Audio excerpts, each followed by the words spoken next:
देखते देखते आ गया है सितंबर और 4 महीने में साल हो जाएगा खत्म।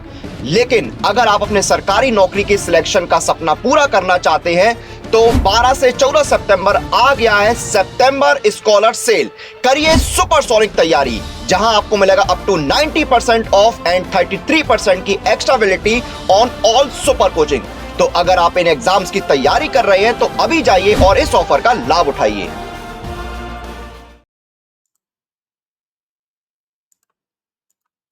Hello everyone, welcome to this session of Textbook Super Coaching. This is me, Tulika, your UGC NET Paper 1 faculty, and these are the timings of my free live sessions on YouTube and Textbook app. Learners, this is a special session. इस session में हम बात करने जा रहे हैं एक ऐसे टॉपिक के बारे में जो आपके इन्वायरमेंट यूनिट से भी रिलेटेड है और करंट अफेयर्स से भी रिलेटेड है. So quickly like the session, share it with your friends and don't forget to subscribe to our channel. Learners, UGC NET JRF December 2023 की प्रिपरेशन के लिए our faculties take your sessions on day-to-day basis, so do join their classes as per your subjects, as per the timings. Learners, this is my Telegram group. अगर अभी तक आपने हमारा Telegram group join नहीं किया है तो जरूर से कर लीजिए. इस ग्रुप के जरिए हम आपके साथ हर तरह का कम्युनिकेशन शेयर करते हैं. सो लर्नर्स, आज जिस टॉपिक पे हम बात करने जा रहे हैं that is why is ministry of environment, forest and climate change, जिसे हम MOEFCC कहते हैं, इट्स इन न्यूज. सो जैसे मैंने आपको कहा कि ये मिनिस्ट्री क्लाइमेट चेंज से एसोसिएटेड है. इसके बारे में हमें काफी कुछ एनवायरनमेंट में पढ़ना होता है and again it is a matter of current affairs. तो आपको पता होना चाहिए कि अभी इस मिनिस्ट्री ने एक कौन सा बड़ा ऐलान किया है. So we are going to discuss that. But before we move ahead, the September scholar sale is going on. That starts from today, that is 12 सितंबर, और 14 सितंबर तक ये रहेगी सुपरसोनिक तैयारी, जिसमें हम आपको 4 महीने का सब्सक्रिप्शन दे रहे हैं at only 6,093 rupees, and you can get this offer by using my faculty code Tulika Art. So 14 तक ये सेल का ऑफर अवेलेबल है. So this is a picture जो हमें काफी हद तक न्यूज में देखने को मिल रही है कि मिनिस्ट्री ने एक यू टर्न लिया है to merge 4 environmental bodies. That means इस मिनिस्ट्री ने ऐसा कुछ प्लान किया था कि 4 इन्वायरमेंटल बॉडीज को मर्ज करके एक यूनिफॉर्म बॉडी बनाई जाएगी. Now but this is now been reversed. अभी के समय में इसे रिवर्स कर दिया गया है and that is the reason ministry of environment, forest and climate change is in news. अब कौन है वो 4 इन्वायरमेंटल बॉडीज और क्या कारण था इसे रिवर्स करने का and what was the initial plan, इन सभी चीजों को हम आज के सेशन में डिस्कस करेंगे. सबसे पहले MOEFCC क्या है? सो ये है ministry of environment, forest and climate change, जो कि एनवायरनमेंट के बारे में, क्लाइमेट चेंज के बारे में और फॉरेस्ट से रिलेटेड जितनी भी चीजों के डिसीजन लेने होते हैं ये मिनिस्ट्री लेती है.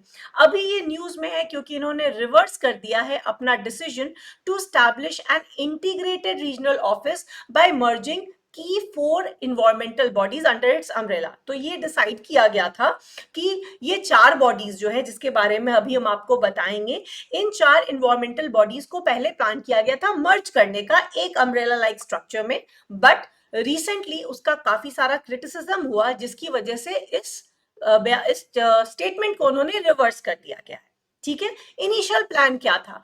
इनिशियल प्लान जो कि कोविड-19 के लॉकडाउन के समय में अनाउंस किया गया था कि 4 इन्वायरमेंटल बॉडीज को साथ में लाके एक यूनिफॉर्म एक बॉडी बनाई जाएगी. कौन से थे ये 4 इन्वायरमेंटल बॉडीज और इनके क्या फंक्शन होते हैं? First is FSI, that is forest survey of India. The other is National Tiger Conservation Authority, जिसे हम NTCA भी कहते हैं. Third is the Wildlife Crime Control Bureau, which is WCCB, and CZA, that is the Central Zoo Authority. Ideally plan किया गया था जब कोविड-19 का समय था कि इन चारों बॉडीज को, इन्वायरमेंटल बॉडीज को एक यूनिफाइड स्ट्रक्चर के अंतर्गत लाया जाएगा. बट ओवर द टाइम ये देखा गया कि ये डिसीजन बहुत सही नहीं है, क्योंकि ये सारी जो बॉडीज हैं इनकी अपनी ऑटोनोमी है, इनके पास अपने फंक्शंस हैं, अपने अथॉरिटीज हैं डिसीजन लेने के, और वो कहीं ना कहीं कॉम्प्रोमाइज हो जाएंगे, और इसी करके मिनिस्ट्री ने इस डिसीजन को वापस ले लिया है. सो पहले समझते हैं ये चार बॉडीज काम कैसे करती हैं। तो FSI is forest survey of India. ये एक गवर्नमेंट की एजेंसी है जो जिसका काम है कि वो फॉरेस्ट के सर्वेस को कंडक्ट करती है, फॉरेस्ट के सर्वेस का असेसमेंट करती है, और किसी भी तरह का अगर हमें इंफॉर्मेशन चाहिए होता है तो उस फॉरेस्ट से रिलेटेड रिसर्च करने का भी काम इसी के थ्रू होता है, जिसे time to time biennial publication के थ्रू पब्लिश कराया जाता है by forest survey of India. So forest survey of India का ये काम रहता है, everything to do with forest surveys. Another important authority is NTCA. NTCA जो कि नेशनल टाइगर कंजर्वेशन अथॉरिटी है, इसको स्टैब्लिश किया गया था एज अ स्टेट्यूटरी बॉडी, यानी कि पार्लियामेंट में पास किया गया था एज अ स्टेट्यूटरी बॉडी, और इसे wild life protection act of 1972 के अंतर्गत स्टैब्लिश किया गया था। नेशनल टाइगर कंजर्वेशन अथॉरिटी को 2005 में स्टैब्लिश किया गया था और टाइगर टास्क फोर्स के रेकमेंडेशन पे इसे सेटअप किया गया था। तो जितने भी आप project tigers, tiger count, tiger reserves के बारे में आप बात सुनते हैं, वो सभी की रिस्पॉन्सिबिलिटी एनटीसीए के अंतर्गत आती है। जितने भी हमारे टाइगर रिजर्व्स हैं, उनका काउंट रखना, उनका maintenance, everything comes under NTCA. अब इसके चेयरपर्सन कौन है? The union environment minister is the chairperson of NTCA. जो भी यूनियन एनवायरमेंट मिनिस्टर होते हैं वो एनटीसीए के भी चेयरपर्सन होते हैं, और जो रिस्पेक्टिव स्टेट एनवायरमेंट मिनिस्टर होते हैं वो वाइस चेयरपर्सन होते हैं। तीसरी जो इंपॉर्टेंट ऑर्गेनाइजेशन है that is wild life crime control bureau. Now what is this? ये भी एक स्टैट्यूटरी बॉडी है, बट ये मल्टी डिसिप्लिनरी है, ठीक है, क्योंकि यहाँ पे वाइल्ड लाइफ को भी देखना है और क्राइम कंट्रोल भी करना है।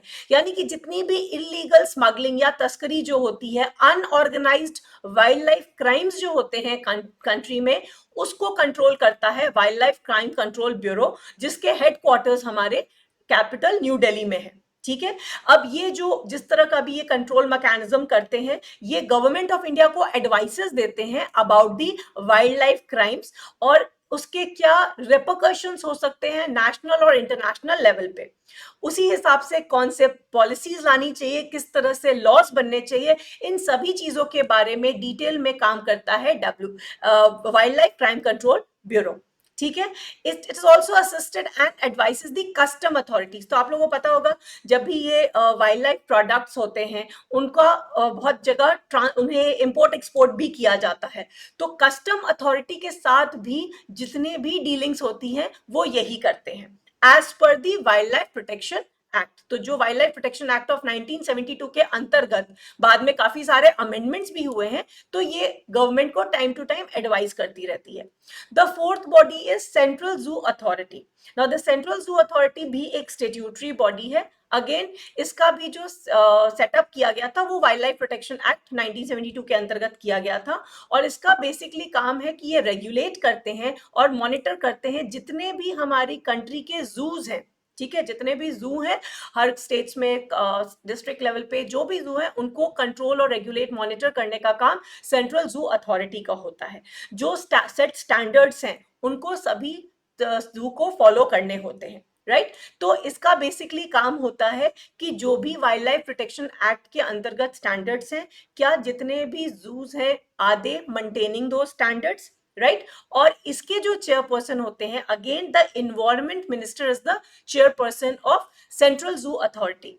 तो ये थी वो चार एनवायरमेंटल बॉडीज जिनको प्लान किया गया था कि इंटीग्रेट करके एक यूनिफाइड स्ट्रक्चर में लाया जाएगा, बट इसमें काफी सारा क्रिटिसिज्म रिसीव किया गया कि ये जो इनकी ऑटोनॉमी है, ये जो इनकी अथॉरिटी है, वो फिर कहीं कॉम्प्रोमाइज हो जाएगी। तो इसी वजह से मिनिस्ट्री ने अपना ये जो प्लान था मर्जर का, उसे वापस ले लिया है। तो लर्नर्स, आपको ये चारों इन्वायरमेंटल बॉडीज के फंक्शंस के बारे में भी जानना जरूरी है, प्लस जो कि ये अभी करंट न्यूज में जो ये बात थी, इसके बारे में इंफॉर्मेशन रखना भी जरूरी है।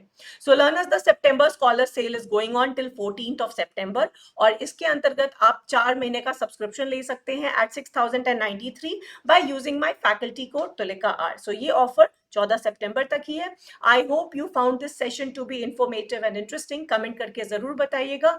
ये है मेरी क्लासेस के regular timings, and I will see you in the next class. Thanks for watching. Bye bye.